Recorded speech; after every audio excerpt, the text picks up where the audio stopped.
What's going on, everyone? Welcome to Littleroot Lessons, episode 267. I'm Ro, and I'm joined by the hardest working producer in podcasting, Carl. How are you, buddy? I'm good. Tired, but good. You happy to just, put Reg G to bed after this Yes, night very much and so. never talk about it ever again? Oh, yeah. Even though I'm probably going to a challenge on Saturday. It's, up in the air for me, but Chalky is holding his April challenge on Saturday. I think it was their April challenge was this weekend in KC. Yeah, we have a ton. I got to see Chalky twice, a week or two ago, which I haven't seen him in months before then, so it was really nice. And him and Gabby were like, "Get to Cheese League for once," and I'm like, "I'll try." So this next weekend, outside, Easter's on Sunday, Yeah. but it's the first Saturday I think I have in 2 to 3 weeks where I'm not either traveling or doing stuff for Masons. So I'll actually potentially have a moment, but you know how life works. It's going to be oh yeah, everything's good now, and by Thursday something's on fire I need to put out. Yeah. Let's see here. We're gonna have to record early this next week because you and I are both gone for Easter next weekend. So Carter will be just by his lonesome unless we record early. So we're just gonna record early. But we'll be Reg G today, and then when we record the next episode, it'll be all Reg I from here until the end of whenever Reg I is. It's August, but it'll be Worlds. It'll be fine. Yeah, it'll actually probably be Worlds or last because early August we should find out what regulation ABC. We'll be going back to H probably. That's my guess. The other so one of the things that people brought up for what Reg I would be if it wasn't GS Cup was Reg H plus Paradox Pokemon. And so maybe we do something like that to switch it up. I think that would be interesting, but we still have to talk about the single restricted format. Honestly, up until finals, great weekend. The matches all felt very one-sided. I watched both days, and everything outside of a very select handful of games felt very just the person who got ahead or the person who had an advantage in team select took and ran off with the game before anything could happen. Even the finals was just a slaughter. Yeah, finals. So for those of you who didn't watch, finals was an exact mirror match. T-Camp, Tim, friend of the pod, told me that Daniel and Joey were two of his locals in the Carolina, Georgia area, and the two of them, along with, I believe, because there were others, so it was the two of them, and then there were two others with that team that also... I know three of them made Riley Korn, and I believe Kai Bryant. That's it for two. But yeah, a ton of these Carolina guys got together, built the same team. So finals, when we get the teams up, was a literal stat for stat mirror. One of these players knew how to play. Yeah. So Daniel Yu and Joey Woodring. And then there was two more. Yeah, I don't remember where they finished. I think it was Riley was 26th. They had 26 go into top cut. So Riley Korn was the last one to cut, and then I don't think the other one. I think it might have been a bubble. I think the other one was a bubble. Yeah, but still, it's group did very well. One of these guys tested for the mirror more than the other, and that was very apparent during finals. Oh yeah, you can definitely tell that someone was ready for the mirror and someone wasn't. Yeah, and if you want to just throw the team open, Daniel's team, and actually this is Daniel, Joey's. So what's really nice, this is pretty much, I don't think I know it's at least 4 out of 6, might be 5 out of 6 of the Koraidon, Spam, Spore Spam team that was initially developed early on in the format by Justin Knox and Zach Weed. They were running it with Venusaur. And at the time, Venusaur was probably a little better, or at least Justin said that he felt at the time Venusaur was better for the meta because there was a lot of Zamazenta in the early Regulation G Part 2. But with the current meta, where there's so many horses of both like Cali Both Shadow and varieties. Cali Ice, Brute Bonnet was Thanks, Jamie. Brute Bonnet was the better use of like that grass spot. I am a Brute Bonnet believer. I was a Brute Bonnet believer when Jamie like started playing with it.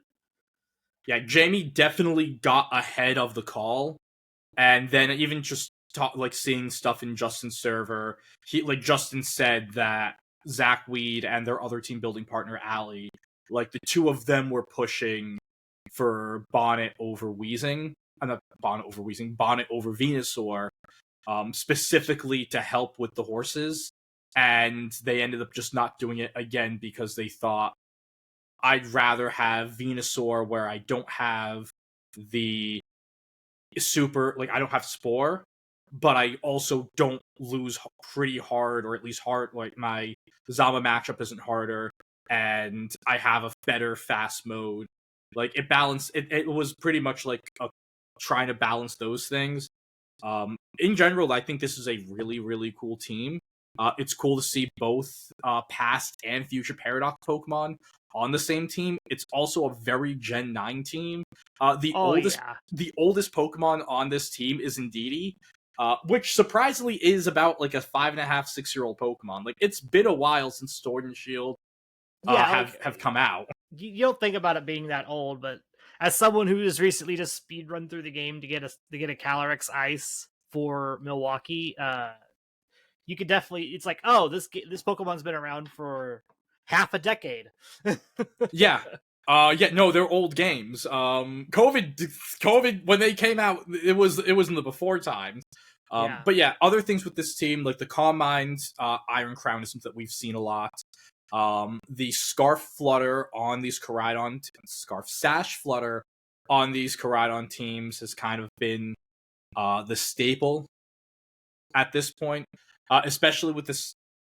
Yep. And then this Koraidon, they went back to using the Clear Amulet, which is what we're used to seeing instead of the Life Orb variant that Wolfe Glick popularized. And you're also seeing it kind of make sense there because we're using Collision Course instead of Close Combat. One of the reason why Wolfe went and ran his Koraidon the way that he did is because with Close Combat in the Sun, you still will pick up. You will still pick up most of the time. Mm-hmm. Now, they were in the minority looking at Koraidon. Most of the Koraidon, 57.65%, or 49 of them, were running were running both Life Orb and Close Combat. So the two of them shared there. So only 19 Clear Amulet, and the Clear Amulet ones did do very well. And of course, the third most popular item for the Koraidon was the Ability Shield, which we will talk about at some point. Yeah, I got one of those pulled up for later. Yep. That one's a fun one. Loaded Dice, they're at 5. The Loaded Dice set was cool for a while, and it's kind of just fallen off, unfortunately. I think just the idea of it is, and this is like an issue when we're probably not going to dive into Joe's team because he's been running the same team, the same exact 6 since Worlds. But like sometimes when you run a restricted and your restricted can miss that move, it feels not, missing moves isn't fun. Yeah, missing moves is never fun. Yeah, I thought Joe was going to lose because of a Draco miss. Ended up losing due to a Thunderwave miss. It's Thunderwave, which is the move that always misses for him. Yes. And well, you'd think he would swap to something else by now and learn his lesson, but no, he's a glutton for punishment. Yep. But no, these Koraidon teams, I think just in general, if like Koraidon being honestly the star of this tournament, even though it wasn't the highest used restricted, just shows how much the format has changed, how much Wolfe's win with the Pokemon really made people revisit it, and it's like, oh yeah, this actually is an insanely popular Pokemon. I'd say me personally, I definitely did not respect Koraidon that much up until that UIC win, and even then I was like, okay, how good is it, or is it just Wolfe Glick being the best player ever? This shit's good. It's a very, very good Pokemon, and when we do talk about Reg I, this is going to be a Pokemon that we're going to talk a lot more about than we probably ever have in any of our like pre-format like rankings. I will say Koraidon loses some points going into Reg I. Just because now that you have 2 restricteds, it can both be a blessing and a curse for Koraidon. Koraidon thrives when it's being able to do massive damage, but you also get more tools to interact with it in Reg I now. There's more ways to beat a Koraidon because now you get to play your Kyogre with your other restricted. You get to play your Tornadus and whatnot and still have weather control, and it really messes with a lot of what Koraidon's trying to do.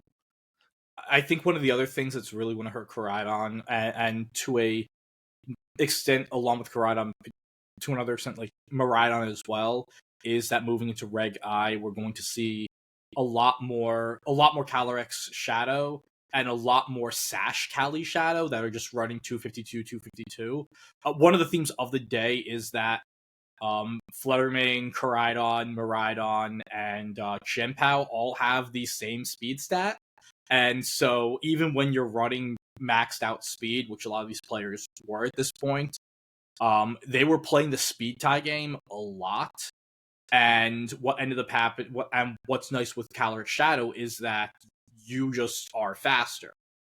And so I think that's probably going to affect like how a lot of these other restricteds who were at least able to bank on Calyrex not being super, super fast, or at least maxing their speed because they want to also have bulk.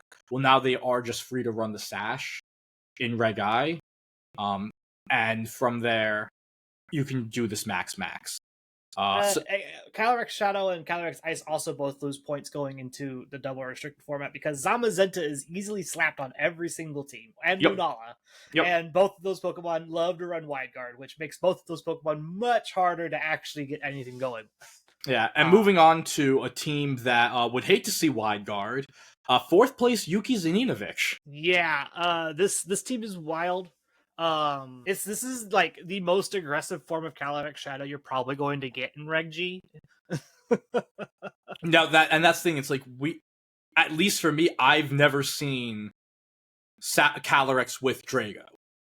That's like that's a thing that's like I've seen. Honestly, we could probably find a team with 4 of these 5, if of the remaining 5, if not 5 of the 5.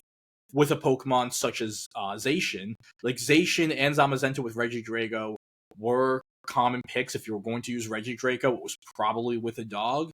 To see it next to a Life Orb Calyrex is definitely a change of pace with this Pokemon.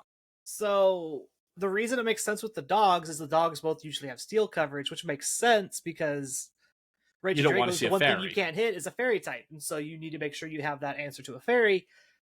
A lot of the Pokemon that Calyrex Shadow would be super effective into usually Terra into fairy.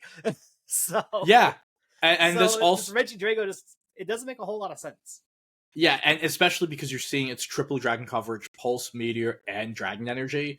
A lot of other times we'd see earth power, Terra Blast.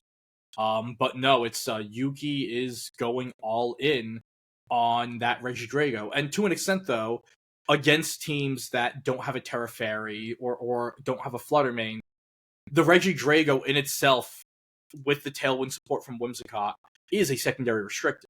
Yeah. And I think that is the idea. It's similar to the Heatran on the Tropicos teams, right? Like, this is your Pokemon that, they have something that's really good in my Calyrex Shadow, but Regidrago should be able to clean it up, no problem. But I'm not sure if that's going to be like something that like continues. Regidrago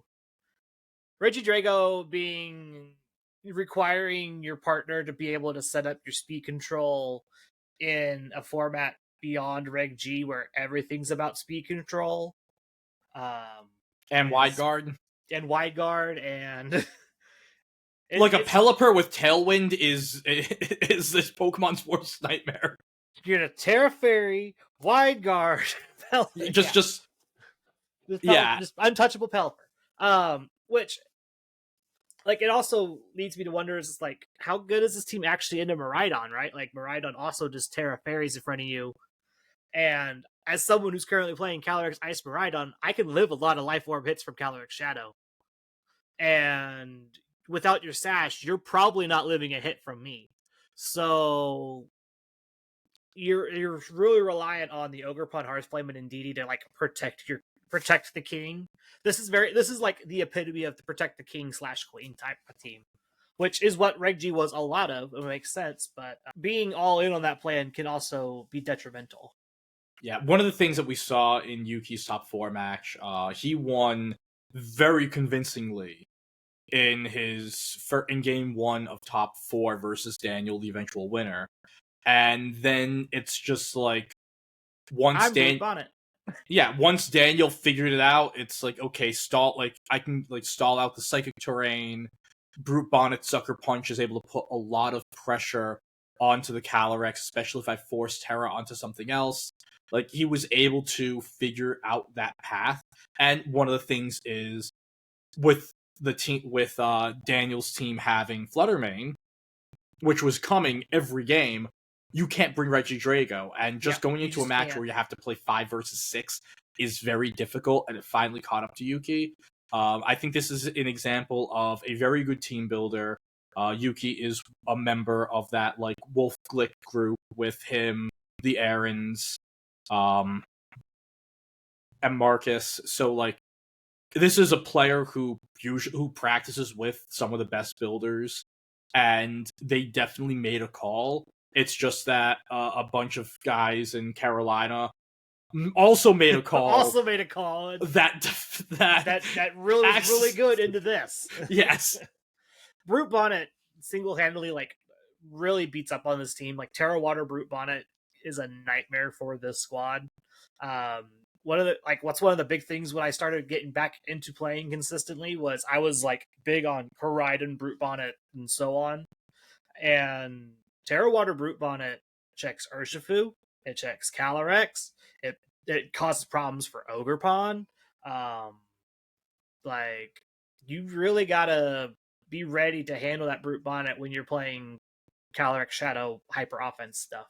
Yeah, because one of the other things is like, once you Terra, the Woodhammer becomes the play, but then you're playing the 50-50. Okay, when you want to Terra, when are you not? And there is that mind game there where you accidentally Woodhammer into the non-Terran version, or so on and so forth. Now all of a sudden your partner's put to sleep, and and if they didn't commit the Terra, well, you're back to playing the same mind game again. No, Brute Bonnet was definitely a Pokemon that is on the up and up, and maybe we see a little more of it in regulation. We'll see more, and it goes into I. It's kind of just become Brute Bonnet is to Koraidon teams as Iron Hand is to Miraidon. Yeah, that's the best way to describe it. It is a bulky support Pokemon that can still do significant damage and interacts with your opponent on an axis that they really don't want you interacting with them with. Koraidon being that big single target, I'm going to hit you with Flare Blitz or Collision Course every single turn. Having that redirection with Rage Powder and having that Spore, being able to tank certain hits from other Pokemon for Koraidon is just really, really good. Yeah, and we're going to see this. We'll see Brute Bonnet a lot. And we're going to actually see it again. The next team that we're going to go after, we will go first and say we are skipping a few teams. Joe Ugarte did finish in 3rd place, and then Thomas Irwin in 5th place. Joe, again, used the Screens Miraidon team that he's been using, and Thomas used the Setup Terapagos team with Screamtail and Heatran. These are just teams that we've seen a lot of, and we'd like to... They're super common. They're pretty stock standard stuff, things you've seen before. Yeah. But 6th place, Sam Pletcher, Sammy Boy, the only valid 49ers fan I know, New England's very best, or one of our very best. Again, we're seeing the Brute Bonnet with Koraidon. Now, the difference... It's very similar to what Daniel was doing with theirs. It's just minus the Psychic Spam, and you instead get to play your Neutralizing Gas and Raging Bolt. Yep, with Ability Shield. Now, this was a team that was popping up it was a little after EUIC, because I remember like there were people starting to play. I think it was one of the top Spanish players. I can't remember who it was, but like they were saying that they started playing Ability Shield, Tornadus with on their on their team with Rain in order to go up against the Koraidon team with a bit like with Weezing. I'm like, is that a thing? Yes, it is. And one of the things with Koraidon with the Ability Shield here is you're able to get the Orichalcum boost. You're able to set your sun. You get your stuff, but they don't get theirs. It was kind of the same vein as like the when you play like the Dozo, Geary, Weezing stuff. Like usually there was a Pokemon like Calyrex Shadow is the common partner with Weezing because as one doesn't get turned off by neutralizing gas, so you would play other Pokemon in that similar vein. Ability Shield, like Incineroar, is a good one. That was very popular for like in other formats. Yeah, before neutralizing gas was nerfed yet again, you would see Weezing with all of the which if neutralizing gas was not nerfed, this team would be nuts because you would also get the neutralizing gas got buffed. Well, buffed, but Photosynthesis and Quark Drive got nerfed. Yeah, like you kept saying nerf. I'm like, no, buffed, but at the same time, it's like that was one of the times where you'd rather not turn it off, at least in my opinion, because this team would be an absolute menace. I mean, Sam came in 6th place; it was already very powerful.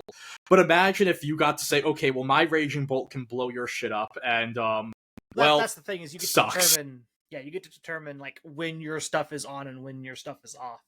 In this situation, again, it's still most of the same Sun stuff. Like there's Brute Bonnet, Chi, Fluttermane. Like those are all the pretty standard stuff. The Raging Bolt was a staple on the Sun teams in the first part of Reg G. Not so much going into the back half. We kind of gravitated away from that into some other stuff. The Psy Spam, and things like that. I do like the Weezing. I like Weezing a lot. I am the opposite of Joe when it comes to the opinion of like I love Weezing. I love being able to for people to be able to turn off abilities if they want to. Well, it comes as a team building cost. Yeah, well, this is a very different Weezing than the one that Joe was complaining about, which we probably also will talk about that team. We will. We'll get to it. It's on the list. Sure. All I'm saying, Carolina and New England, great weekends. Carolina a little better, 1st and 2nd place. That I'll give you that. New England had an awesome weekend, and Sam's just the start of it. But yeah, that's the thing. Like this week, Weezing, it's the Goggles, Dazzling Gleam, Taunt, Willow. It is the perfect sort of support Pokemon where you're able to. It has some instant tools with the Taunt Will-O-Wisp. You're able to burn stuff. You're able to turn off other spores. Turn off Trick Room, which. Outside of the Brute Bonnet, this team kind of doesn't like being in Trick Room. You do have the Thunderclap with Raging Bolt as priority, but outside of that, and the Brute Bonnet, don't like going slow. So Weezing as having the ability to turn off that Trick Room is really, really great. And then, of course, again, just like a lot of the Sun Hyper Offense stuff, Koraidon usually doesn't have a boost. Like, if you're running the Clear Amulet, you don't have the boost anyway. So as long as Weezing's out, you aren't getting intimidated anyway. Yeah, that's able to safely play. It's like Clear Amulet's kind of useless when you just turn off their Intimidate, right? It's not super needed, especially like if you're turning off opposing for Photosynthesis, because then like Fluttermane versus Koraidon, it becomes a speed tie. Like, which one's going to get there? So you're like, are they going to Icy Wind you so they slow you down? Well, if they don't get to go first, if you win the speed tie, you just win the game then. Yeah, the Weezing we're going to talk that Joe was complaining about wasn't necessarily just because of the poison gas and the toxic spikes. He was mainly complaining about neutralizing gas. Yes, but he's not a fan of that in general. Which the poison makes it worse. The Weezing poison Dozo stuff, we saw it before with. Do you want to just pull that up? We can just. It's Calvin's, right? Yes, so Calvin is one of the 2 members of my building group that made Top Cut. Very, very, very, very, very fucking proud of them. Their Top Cut match was streamed versus Joe, which was their first time on stream. I also think this might be Calvin's first Top Cut as well, which is just absolutely. I'm trying to go through my, because Calvin was playing a little earlier before they got into the group. But I think they day 2'd a handful of times, but never Top Cut. I do believe this is their best finish. And yeah, this is just to an extent an evolution, a rising sun, so to speak, on the Dozo Weezing CSR team initially made popular by Justin Knox during Worlds. This time, instead of going with the Caloric Shadow, you're going with the Ability Shield Koraidon, and then the Flutterfish mode as your second mode in like a 2-2-2 sort of team. We did call Calvin a terrorist for running this, but at this point it was the last event of Reg G, and this format is for terrorists. So yeah. This format's awful. Yeah. I won't go and say it's awful, but I do not like this. I do not. I am at this point I am very sick of it. So Grant, I was sick of it before we started it again. Like, I was not a fan going back. I would have just taken another like 3 months of Reg H. Yeah. But yeah, this team, it runs similar. The Weezing, honestly, I think the big thing that I will say, like, watching this team play out, this feels a little disconjointed compared to the Calyrex version. Because if you want to bring Dozogiri in the back, you're stuck with Koraidon Weezing. And that's literally it. Yeah, that's the thing. Like, you can't bring whereas the Calyrex was a little bit more flexible. Like, you don't have to bring the Weezing next to Calyrex because Calyrex doesn't. The item it's carrying doesn't matter. Whereas Koraidon's item is contingent on the Weezing coming along. And so if you don't bring Weezing with you, your item is useless in a way. Yeah, I know that they put a lot of practice in with this team. Honestly, I think one of the things, just watching their match, specifically their game 2 against Joe, that I really saw was the power that Weezing's poison and just status conditions in general really have. Especially when you're using a team that also has Dondozo, but they actually didn't bring Dondozo in that. It was just Weezing. It was the Weezing Shiyu Flutter Koraidon mode. Which I think that those 4 feel very good together. That's why I say it's just disconjointed, because it's like, well, Tatsugiri, Weezing, Dozo, those 3 fit really good, but then I can't really fit any of these other 3 with it unless it's Koraidon, because the other 2 really want Koraidon with them, right? And so then the other flip of is, well, Koraidon, Fluttermane, Shiyu are good. That means I can't bring Dozogiri, so I'm stuck bringing Weezing. And I think, like, there's definitely ways where you could bring, like, matchups where you could go, like, solo Dozo. Like, yeah, that's what this Dozo is set up to be, more of a style of solo Dozo with the heavy slam and the body press, which are the more standard solo Dozo style moves. Order Up is just a bonus for the random Miraidons and Koraidons that don't want a Terra in front of you and things like that. And you are also running the defense boosting Tatsugiri as well. You're running the Droopy Giri, so you get to get the defense boosts there with your Order Up, which makes your body press better. Which it can come back to bite you sometimes. Sometimes not having that EQ or that ground coverage for Miraidon can be a problem. Yeah, no spread on the Dozo with this. It can definitely be a little weird. As we saw in the match with Joe, even Commander Dozo does not appreciate Miraidon's Electro Drift into you. No, it does not. And like, I will say this, which is crazy, because it's like, you think about it, it's like, man, this thing is bulky as heck. It's got +2 special defense. It's got really high base HP. Nope. And the thing is, like, if you do go with the Terra Grass, like, the Unaware actually is a hindrance, because that means they just click Draco into you. And they can just spam it. So which is what happened to game 1. Yep. Which so we will probably hear hopefully a little more from Calvin. I'm gonna see if I can get an interview in with them some point within the next 2 weeks. One of the 2 people that I'd like to be interviewing, actually one of many. Let's go back up to 9th place. We're gonna talk about Kian's team next. And we're going to talk about the Cats baby boy, Kian Sion. Man just learned how to walk last week, and now look at him, 9th place. If we had Tony went and said in our group server, if we had a nickel for every time a member of our group went 11-0 in Swiss and then came in and then ended up finishing in 9th place, we'd have 2 nickels, which isn't a lot, but it's weird that it happened twice. Because that's exactly what happened to Tony, I believe, in Toronto. When he had his like huge finish. Kian, okay, so story time. So it's the weekend of the UIC. Kian, Junie, and I are driving to Pawtucket for a cup. The three of us combined have 2 wins, and the wins are against each other.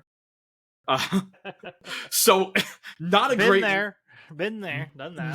Not a great event for any of us. And we're driving home, and Kian goes and says, Jody's Never Melt Ice Calyrex team. It's actually, I believe, this exact 6, or at least the idea of it was, I'm just going to make Glacial Lance the best move in the game with boosting it with the Never Melt Ice. That's really great. Jody only went 4-4, but I think that was just bad matchups. I think if we put like a month or 2 into this, it can get results. And this looks a lot like my first iteration for what I was doing in Reg I. It's very, very similar. Yeah, and pretty much like, so Kian spoke to Jody, worked with other players. I know Yotam worked heavy in our group. He spent about 2-ish months on this 6, and by this weekend he could do pretty much every matchup in this. Glacial Lance with the Icicle Plate boosted Glacial Lance. It like, he's clicking that pretty much. It's a spammable move. Like, we're talking about the Electro Drift from Koraidon, the level of like a Flare Blitz in the Sun from the Terrafire. You just Koraidon. Keep clicking it. You just go. It is quite arguably like one of the best moves to click at any point. Even resisted hits are getting 2-hit KO, especially once you get one of your Chilling Day boosts. You're going absolutely insane. Yeah. And then you just surround it with really good Pokemon. Your Rain mode with Pelipper and Urshifu is a proven commodity with Calyrex Ice. The Indeedee as a way to stop Sucker Punch, to stop Fake Out, as a secondary Trick Room setter if you want to play the slow mode, and as one of your 2 redirection mons is insane. Ogerpon Cornerstone is one of the overall stars of Regulation G as a whole. Going from the least used Ogerpon to, as of this event, it was still second most to Firepon, but like, it's up there. Firepon is just so easily inserted next to Miraidon. And honestly, you could technically run this team with Firepon, but having the secondary sash, your damage, as someone who tried to do that in other formats, your damage being your Ivy Cudgel being reduced by your Pelipper that was a big thing. But also just having a Pokemon on the team that you have to hit twice into, that you can safely protect to get into the Trick Room, or again to click Glacial Lance, because you're clicking Glacial Lance so much. And then also, one of the other cool techs to just help you click Glacial Lance a ton without getting your Chilling Day boost is the coaching on Urshifu. Now, this is a pod favorite. We always love a Scarfmon with coaching, and this is just another way for you to just, again, make the Calyrex an absolute monster, not only offensively, but also giving it the boost defensively with that +1 defense. It makes it really, really, really powerful.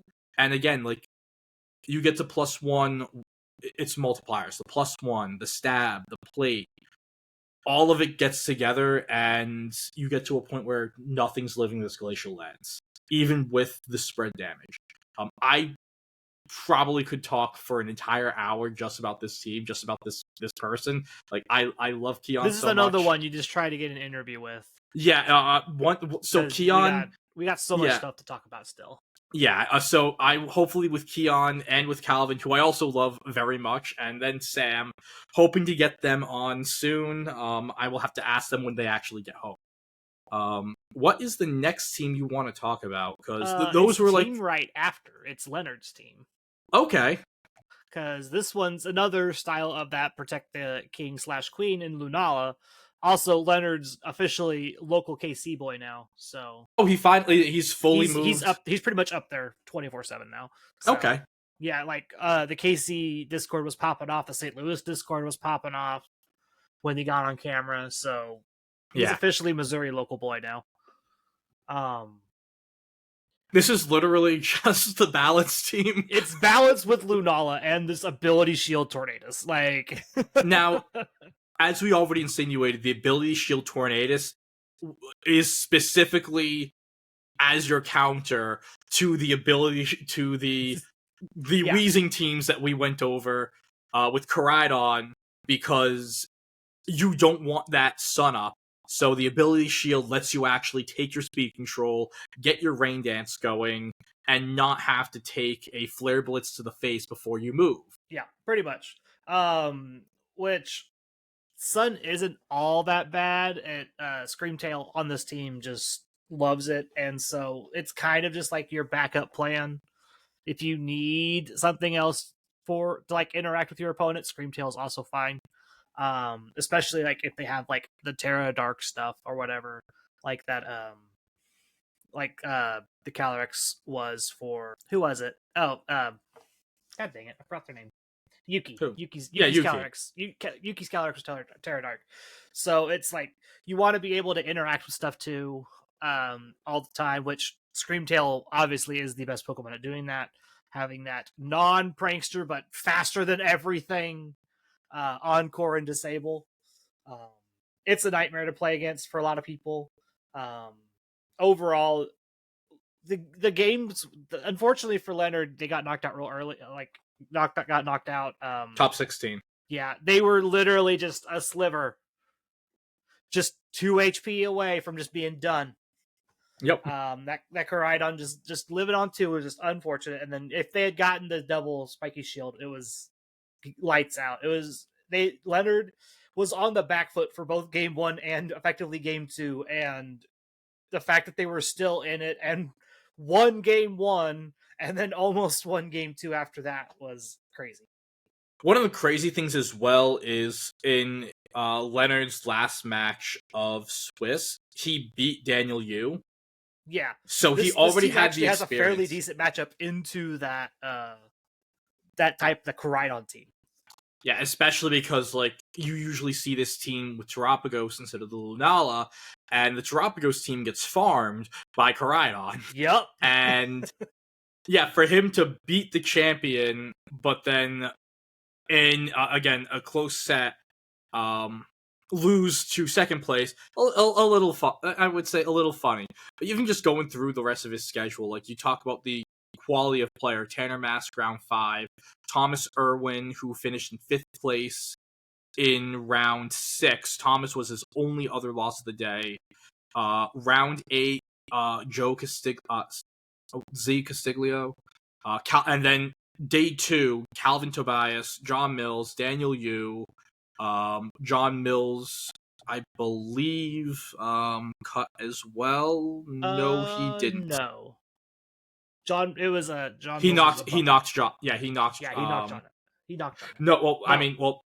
I mean, he might have effectively knocked John out. John went 8-0 and then went 0-3 in day 2 with again a couple impressive wins in day 1. But yeah, that's that. Oh god, that's painful. Because that was the thing. Like, so Keon went in as the 1 seed, and we weren't saying this to him. But in the back of my mind, at least, I'm like, okay, he just has to go 1-2 today. He can win 1 game and then make cut. That's easy. But, like, that is, like, the thing where if you go undefeated day 1, you only have to win 1 game. Mm-hmm. But also, as we see, winning 1 game is really difficult when everyone on day 2 is also insanely good. Yeah. Which, the Keon lost at Caden, which Caden got demolished in their top 8 match. Yeah, which Which we can. if you wanted to watch how you dismantle this team perfectly, Yeah, that and so top 8 match is exactly how you do it. Yeah. Going on, what is the next? You want to go down to? Let's see. There's What do we got left over here?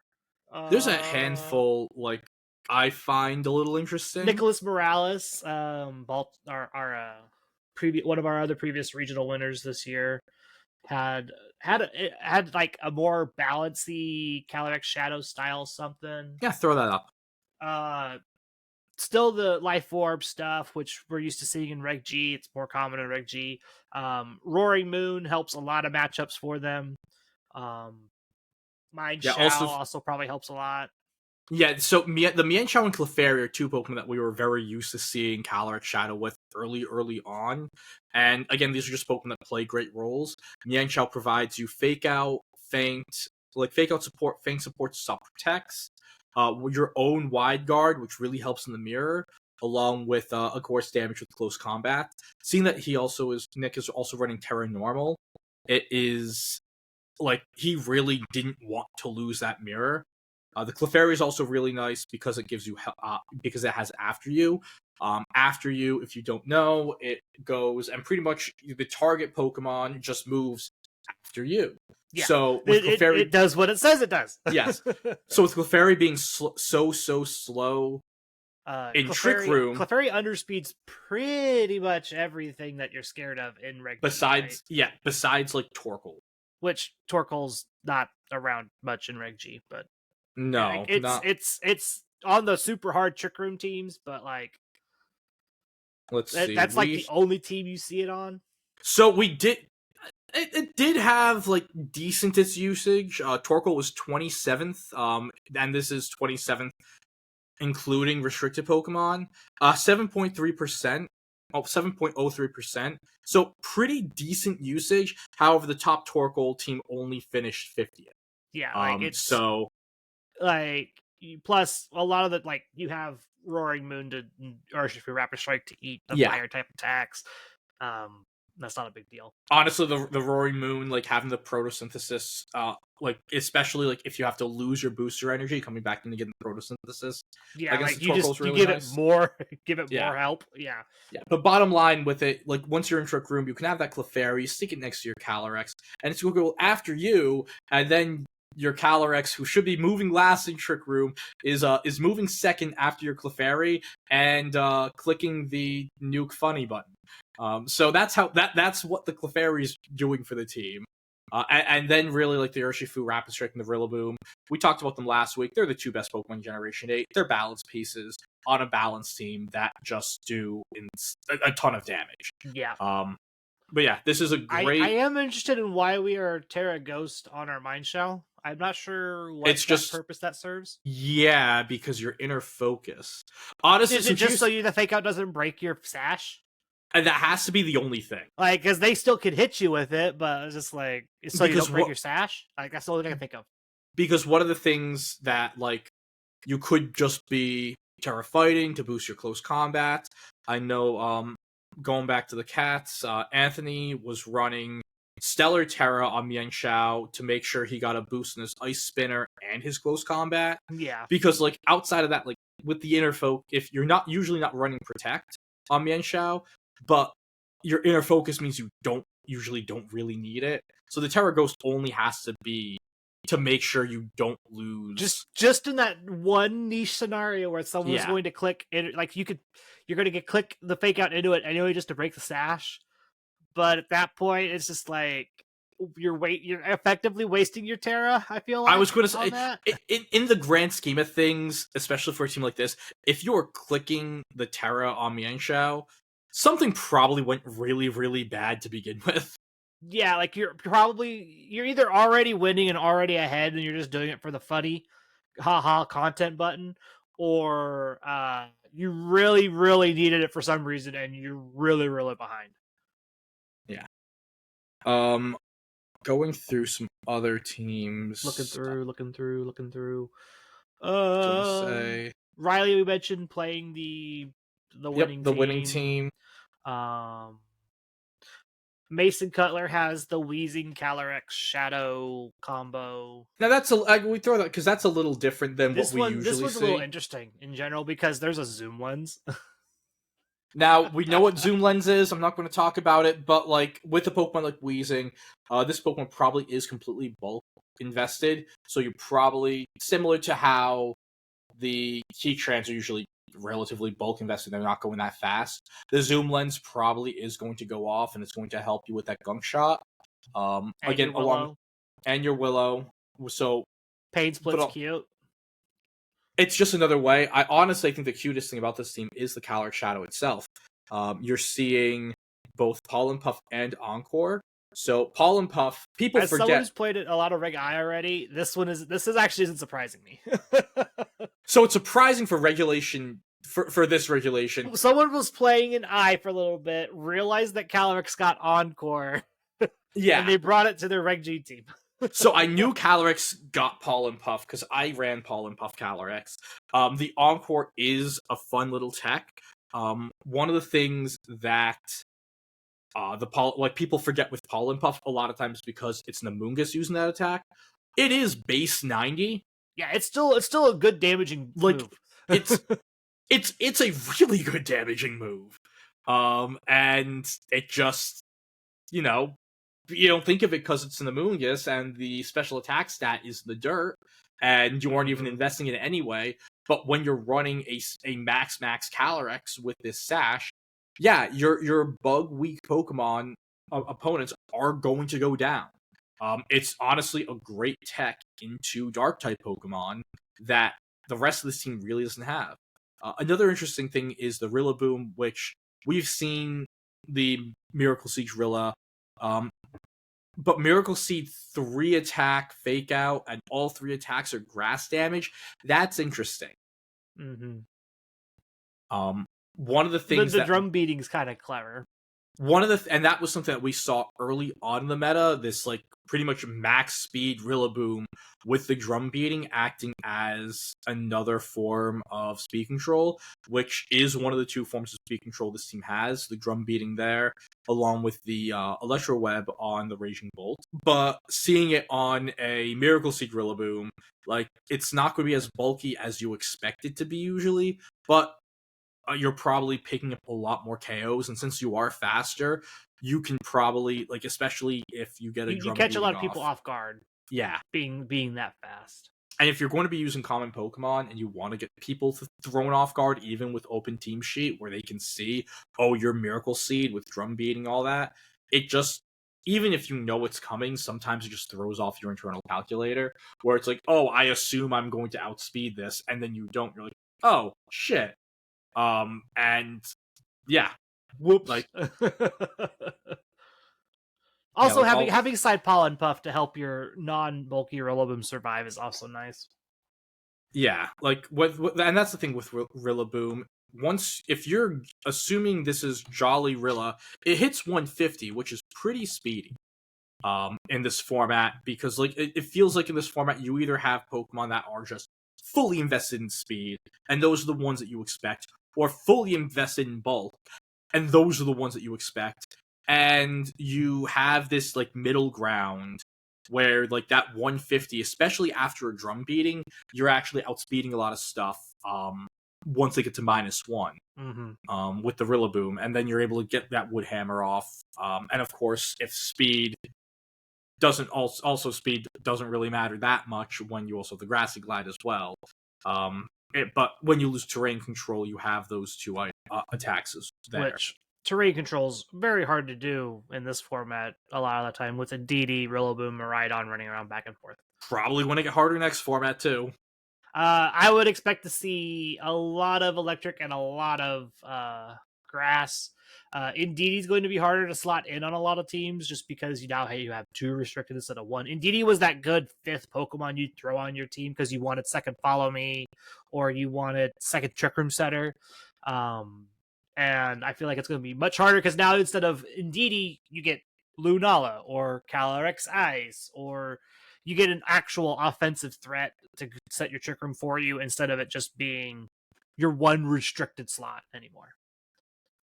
I've definitely run into a lot less Indeedee playing right now in the format, doing all my testing for Milwaukee.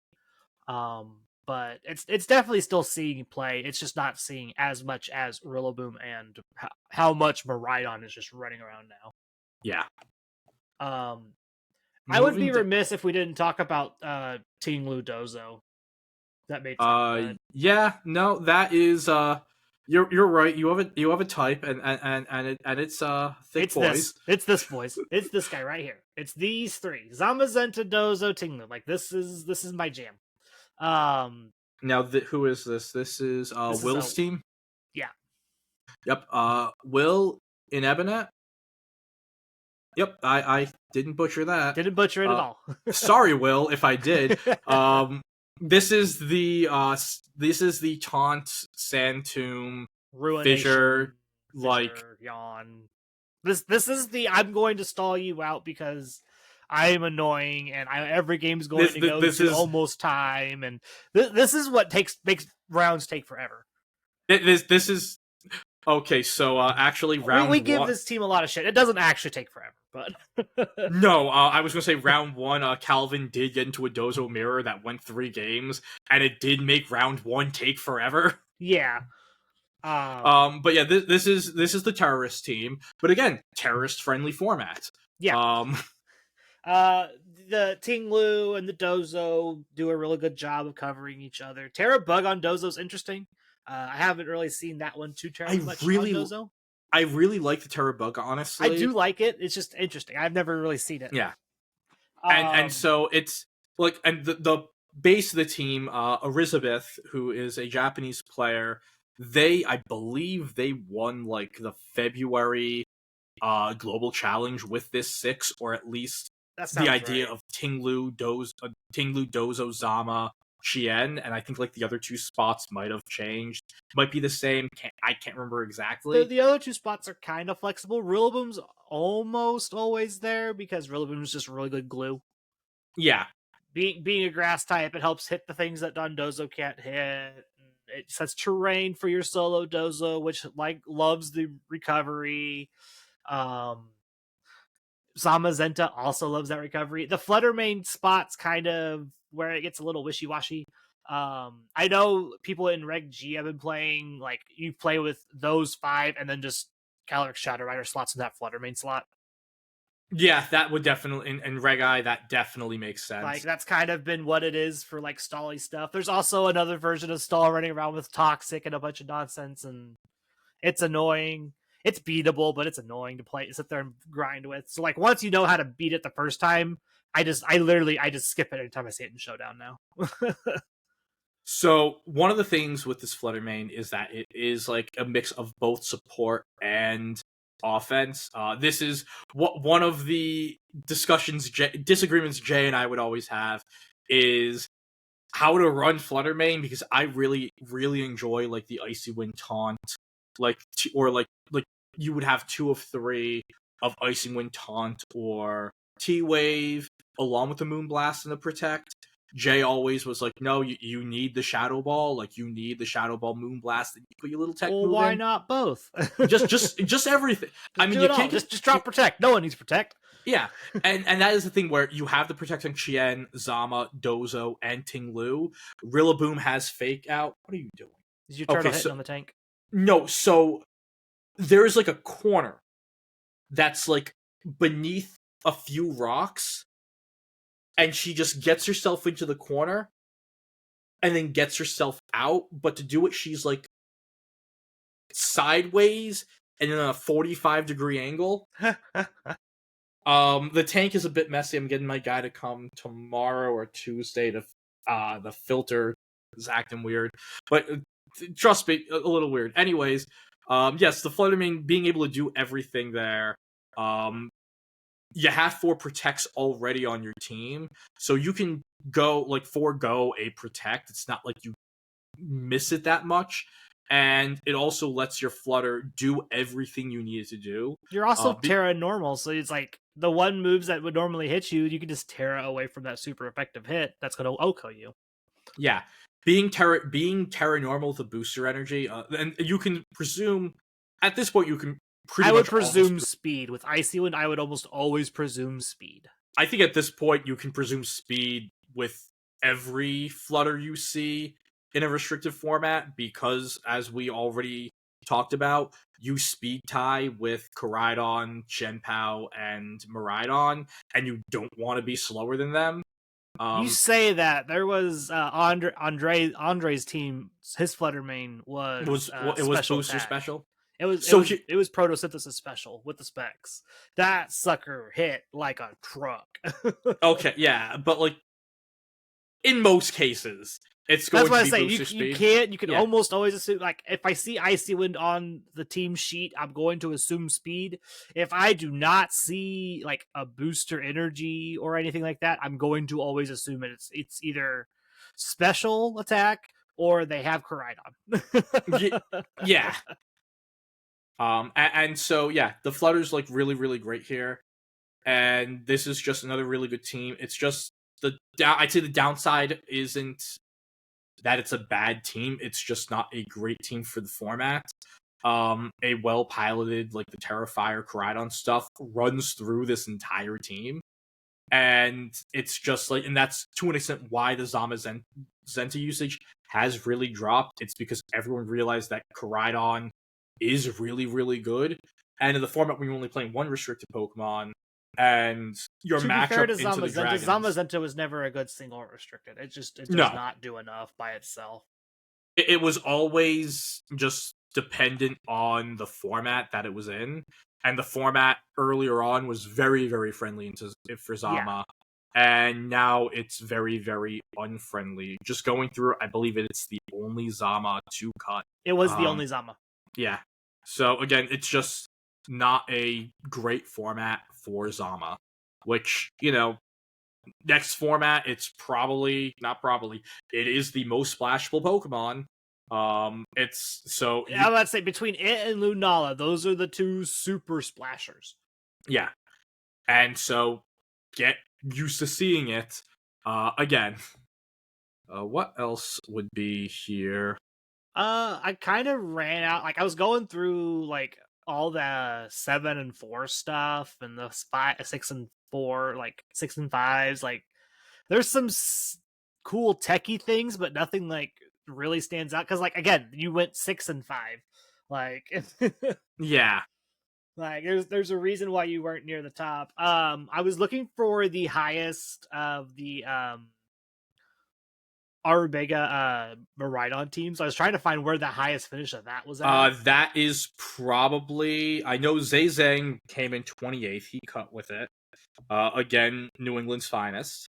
He went 8-3. I'm sorry, he just missed. Yeah, it just missed cut.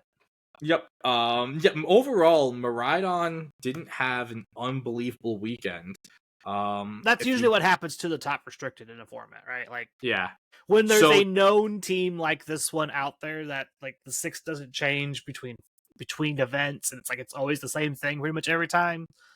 A lot of people get a lot of good practice into it, and it gets really hard. It becomes more of a pilot versus pilot rather than this is just a really good team. Going through in general, like, because you saw Z ran it, so Daniel Reyes came in 57th, another New Englander. So like going through it, like the top, like some of the top Arubega players were your New Englanders. Again, Zay being the highest. I think what it turns into with Arubega, and I think it might just be fatigue of just playing the team as well. This is a team that won Worlds. We got back our first Regulation G Part 2 event, and it just won that. I do think that in the grand scheme of things, it is the best Miraidon team. And if you are going to a Reg G event and you want to play Miraidon and you aren't exactly sure, just grab Arubega and just practice with it. It's the best Miraidon team unless your name is Joseph Ugarte, and then you play Scream. Joe's team is just nuts. But yeah, but like, again, it's like that's the thing where Joe's been practicing with that as long as we've known that the Arubega team is really good. Another Pokemon, if you want to just like look at where other restricteds finished, Chris Hahn in 13th place was our top Kyogre player. And it looks like the top 2 Kyogre players, both him and Gavin Michaels, use the same team. Yeah, Or at least the same this 6. kind of it's it's Splash Plate Kyogre and Iron Hands and Shenpao Urshifu stuff, Amoonguss. It's kind of that standard sort of Kyogre team, just with like Shenpao to kind of help your physical attackers do more damage. Now, I really do like the trio of Shenpao, Iron Hands, and Amoonguss. I think like the 3 of them together is really, really cool. And it was cool seeing like that 3 on a handful of teams, but mostly on these Kyogre teams. Again, you would think that Kyogre would have a really good day weekend because of the amount of Koraidon, because of the amount of sun in the format. But I think just Koraidon is not Groudon.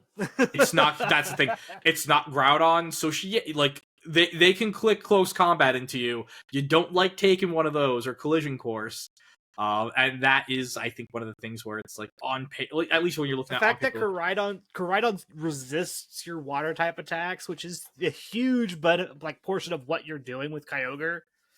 Yeah, you checked away the sun from Koraidon, but you're not OHKOing it 100% of the time. So it's just like, we're gonna get hit probably, and it's not gonna feel great. Yeah, even then, it's like the collision course is a 2-hit KO. And if you get your sun control back, it's a roll for a 2-hit KO. And then if you get the sun back, it's a guaranteed 2-hit KO.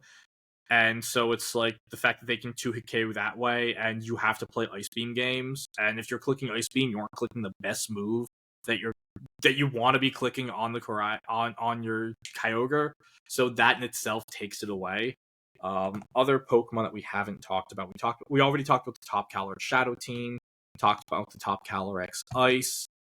We didn't show the top Terapagos, you know what it is, and same with the top Miraidon teams.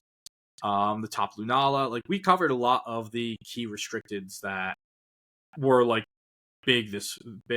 Yeah, we hit a lot of the boxes. You can kind of start to get into the real cool stuff as you go down the line. There's like there's Iron Bundle and there's a bundle in 12th. There's some other cool stuff as you go down the line, but it's like, how much more do you want to focus on actual like Reg G stuff? I know that Seville is coming up. I think next week we'll mention it if it's like on a free weekend, but probably going to be like, hey, this happened. Cool. It's not going to be anything worth like really, really diving into. But yeah, I'd say overall, I thought it was a cool weekend. I think that just the fact that we had Koraidon, the Pokemon that was really off everyone's radar, or even like this, we can just go to the tournaments, Reg G. When you go back to when we got back into Regulation G, which I believe was Birmingham. Yeah. That sounds right. The top Koraidon team at Birmingham finished 40th. And now it's won a UIC and it won this weekend. I think that is a good way to show how the format has developed. I will say, I was on the Koraidon train before everybody else was. I was not. And I will say it, I did not think it was good. I thought I was very pleased with how the Hong Kong team played out. I thought that team was very, very strong, and I was full-blown MILF. I was full-blown DILF Slayer, not MILF Slayer. That happens. Both are very good, though. And I think it's just great where it wasn't, Koraidon just invalidated all these Pokemon, and that's why it became good. It's like, no, Koraidon just joined the party. Yeah. It kind of invalidated Terapagos, but we still saw Terapagos in top 8. Terapagos and Zamazenta kind of just got it's like format, which Terapagos and Zamazenta were already struggling in the format anyway, so it's not that big of a deal. Yeah, but it created like in the grand scheme of things, moving forward, another restricted that you can use with these pairs in Regulation I, and it's going to be very, very fun. So, do you want to go? You introduce the new. So this is fun. So Carter has a redemption on his stream called Draw a Pokemon from Memory. And I finally had enough points on his stream to redeem it. And it was so much fun that I stole it for the podcast because I wanted something for us to do at the end after talking Pokemon forever. And so this is going to be fun. Okay, so I have the random number generator up. I'm actually going to share my screen. So we see. Well, I was going to share mine because I have the paint. Well, no, I'm going to share mine for the random number generator. Okay, so we know so you can see the number. Just do the number. Yeah. Yeah. So we're going to go boop 233. Okay, so close your screen and you go find me 233. I'm going to stop sharing. 233 is Porygon 2. Oh, this feels unfair. Yeah. This feels unfair because Porygon 2 is one of my favorite Pokemon. I literally have a plush of him, not on my desk at the moment, but he is around somewhere. It's only like 2 colors.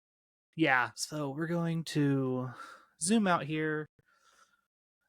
It's not hard to draw Porygon 2. It's just I'm going to have to actually draw. I am not very good at the drawing portion of it. I'm not either. Neck. Sure. Body. Sure. Just gotta fill that in. Just gonna fill these in. Okay. I'll put his eyeball in there. We'll draw his eyeballs in. I wonder if I can just... I'm also much more skilled at MS Paint than Carter is. Yeah, Carter's so the Pokemon that caused all this was Armaldo, and not only were like the colors just not right, it was missing like half of its body. It felt like. Oh yeah, Carter's was fantastic, and I loved watching it happen in real time. We're going to just draw my eyeball here. Because I cheat and I know how to use circles. Yeah, that's so. When it's my turn to do this, I just yeah. And we're gonna give him his little pupil. We might have to start putting this on like a timer. Now, here's the question. I can't remember what the second color like the beak is. Is it all just blue? It might just be just blue. I can neither do not tell me because I do not deny. remember. I can't remember. It's just like if it's a different color, if it's all just blue still. I need to brush again. I want to go to a thinner size. We'll just do that. Ugh. And then now I gotta draw. I guess it's just a foot. Is it just a foot? Is it just like an oval? I can't. I know this Pokemon pretty well because I played this Pokemon a lot. Yeah. Okay. We're getting there. I'm gonna fix this situation here. I'm gonna get rid of these pink lines through here because I'm a perfectionist.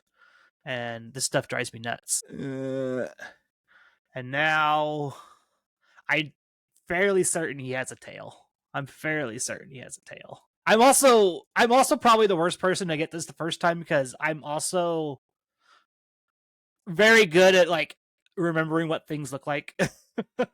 Oh god. I could say that's not correct.